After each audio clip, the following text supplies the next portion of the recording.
Everyone's talking about free agency and the draft as if those are the only two ways the New York Jets can fix their offensive line. Well, Joe Douglas at the scouting combine mentioned those two ways, but before that mentioned the trade route as well. So I've got two last-minute trade ideas for the New York Jets and how to fix the offensive line. Jets, Jets, Jets! All right, welcome in. We're talking two potential trade options for the New York Jets to fix their offensive line issues or at least jumpstart it heading into free agency. We've heard about free agency, we've heard about the draft, all these different options, but the trade market is an interesting one that's not explored as frequently as those two other options. So I want to get into it with these two players. There's going to be some warts because they're players that could be released from their current teams, but you're not going to be able to compete with 30 other teams if you make a trade. You're able to flip a mid to late round pick to get a starting caliber tackle that I think might be able to plug in right away. Now, there's going to be some warts. Is it penalties? Is it injury history? I'll go over all that as well as their stats and why these teams are potentially cutting them. So without further ado, let's hop right into it. The first guy on my list is left tackle from the Jacksonville Jaguars, Cam Robinson. He's 6'6" at 28 pounds. He's still, or 28 years old. He's still pretty young. I would like to explore this option because then you could have this guy for the next 2, 3, 4 years potentially if it all works out.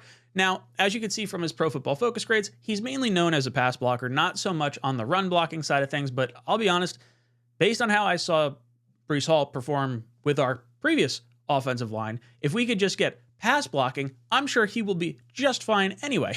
And if he's got to run on the right-hand side with maybe an AVT and a Tippmann out on that side, or maybe a Fuaga gets drafted or something like that, I'm not going to be all beat up about it. I think if his downside is slightly poor run blocking, I can kind of get over that. As far as reasons for why they would cut him, the Jaguars are $29.2 million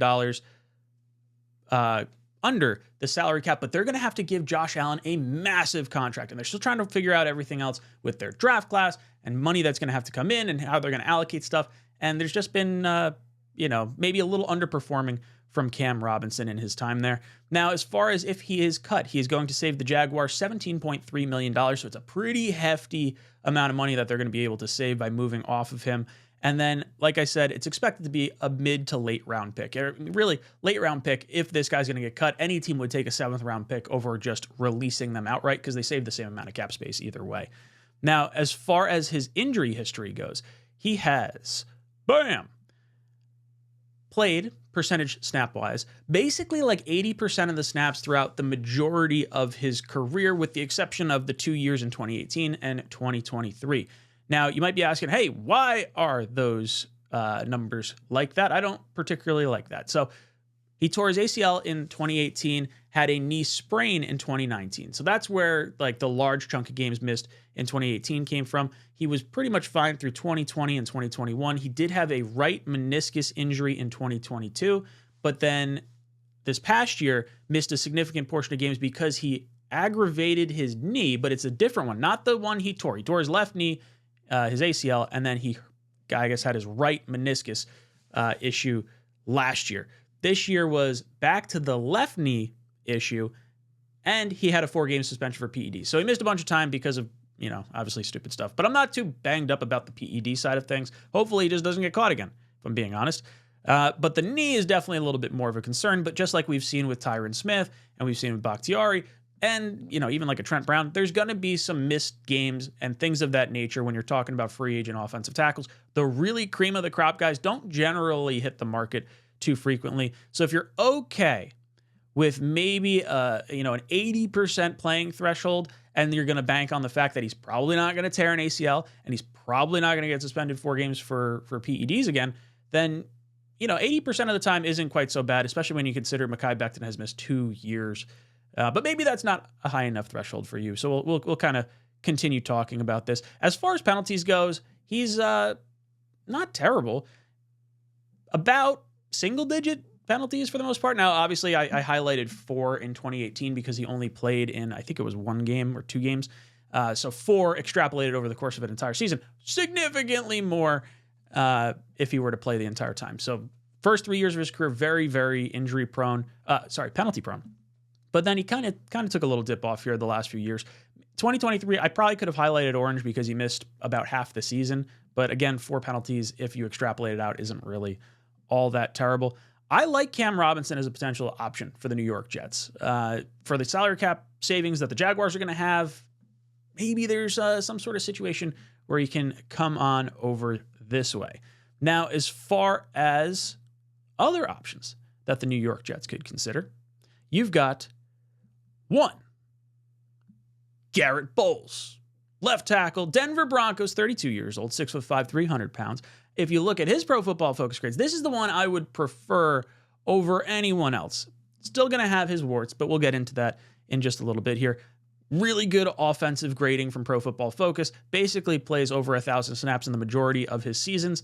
Really good pass blocker. Why would the Denver Broncos want to let this guy leave at this point in time? Well, it's because the Broncos are $16.3 million over the salary cap space, and they're going to have to cut Russell Wilson, and that is going to impact them in some way.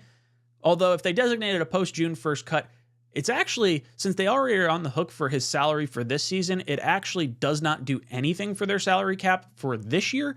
It'll hurt their salary cap next year when they release him. So there is an impact. They're not gaining any salary cap, but they're also not taking an additional dead cap hit this year if they designate Russ a June 1st cut.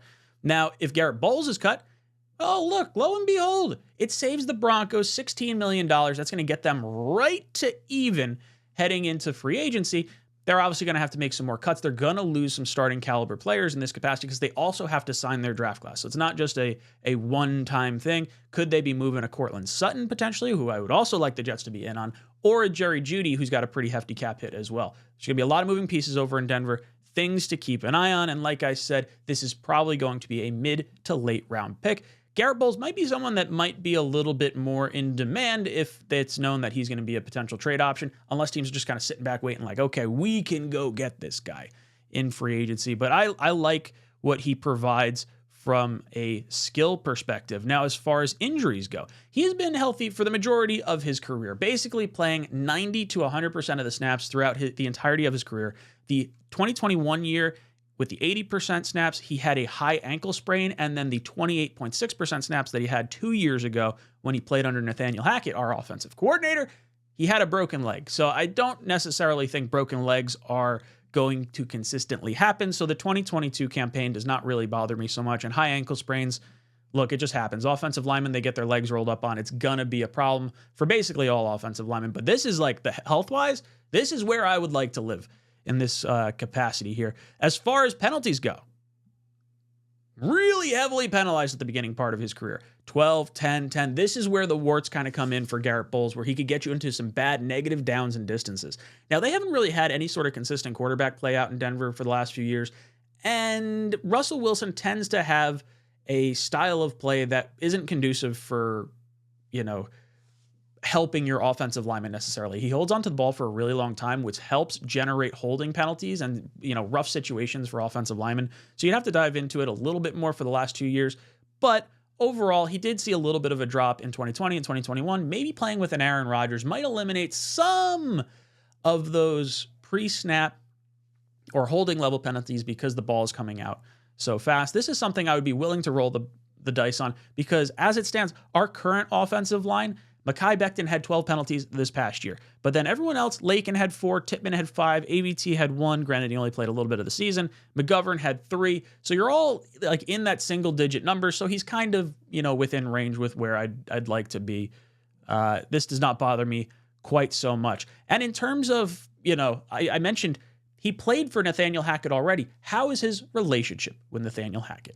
He's encouraging. I think when he yells or he gets upset, I think it's more encouraging than the negative thing. And I think that's something huge and speaks volume of the type of man he is. You can tell that he's took a lot from his father being a coach. And he always talks about how he used to just go through all his father's playbooks and, old plays and things like that. And he just loves football. He just loves being out there with us. And, it just speaks to the type of man, he's always watching the O-line or he's always getting in with us, holding the bag. He's always willing to work. And, when you have a coach that wants to do that, you want to play your heart out for him. And you want to do whatever it takes to be successful. So it's so encouraging and wants us to fix the little mistakes when, he's on us. But at the same time, it's like more of a loving way and not such a negative way.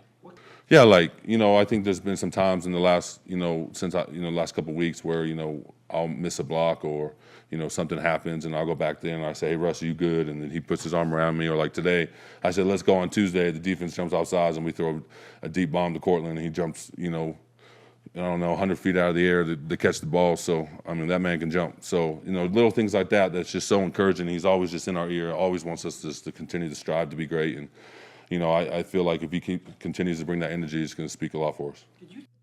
So obviously some pretty positive words coming from Garrett Bolles. And it's not to say that maybe he doesn't like him behind the scenes. You're not going to air your grievances out in a public setting like that necessarily. But I like the chances of him potentially wanting to come to the New York Jets. Now, I mentioned either one of these trades would be you'd be inheriting a contract potentially. You could be looking at, you know, are you playing them on a one-year deal or are you trying to extend them? I think both these guys, if they're getting a new contract, would be totally fine with it. I don't know if either one necessarily needs to hit free agency. Like, I don't think you're going to run into a stalemate where they're like, hey, if you trade me, I'm not negotiating a contract right now. But if you did, it would be about a $17 million deal for Cam Robinson and about a $17 million deal for Garrett Bolles. So given the two, I'd probably want Garrett Bolles at that point. But if you sign a new contract, that cap hit's going to drop dramatically. So if you want to sign someone to a 2 or 3 year contract, try to fulfill the Aaron Rodgers perceived window of the next few years of Super Bowl, so you don't have to try and replace this guy next year as well. You can drop that salary cap hit, and it's really not going to cost you all that much. Jets are going to have like $50 to $60 million potentially in salary cap space if they start restructuring guys without, sacrificing too much money in future years. So of both these options, I really like Garrett Bolles the most. If you could swing some type of mid-round pick, get Courtland Sutton with him in a package, really free up a bunch of salary cap space for the Denver Broncos, that would be really cool. Not to mention you have, Zach Wilson. If you want to throw him in a trade, get him over to Sean Payton, who's had really nice things to say about Zach Wilson, dating back to when he got benched in December or the end of November 2 years ago, saying, I believe he could be a starter again. Now, I don't know if that necessarily holds true after having seen him play against him in Denver this past year, but maybe there's some little silver lining there. Either way, Garrett Bolles, Cam Robinson, 2 options for the New York Jets that you could take a look at and really, I think, be pretty satisfied with your left tackle, given how the free agency landscape looks at the tackle position. Not a whole lot of really strong candidates there. And are the Jets going to be able to attract the top candidates, having Keith Carter, who is known around the league as maybe not being the most warm and fuzzy guy? So guys, let me know down below in the comments section. Do you prefer Garrett Bolles? Do you prefer Cam Robinson? Is there another player that I did not look at that would be a better trade option for the New York Jets? Or are you wanting to go the draft route or the free agency route? Let me know who your top offensive line would be, left to right, left tackle, left guard, center, right guard, right tackle. Let me know in the comment section down below. And as always, go Jets. Thank you guys so much for hitting the like and subscribe button on these videos. It goes a long way towards growing the channel. And then occasionally I get sponsors like this. So if you want to help support the sponsor of the channel, or maybe just get yourself some cool gear or some good discounts, you can click the link in the description down below. Today's sponsor, 𝐶𝐻, is going to give you 25% off your order using promo code JetsTalk. Link in the description down below. They've got gummies, THC syrup, THC seltzers. I just discovered these things. They are incredible. As someone who has been trying to cut down a little bit of their alcohol consumption and not, maybe feel as crummy the next day, this has been a godsend for me. Keep me nice and calm, cool, and collected, especially with all the hurdles that our Jets throw our way and all the headaches that we got to deal with as fans. So if you guys want to help support the channel, maybe get yourself a little bit of a discount as well. Support the sponsors of the channel, 𝐀𝐻𝐿. Thank you so much for watching the show.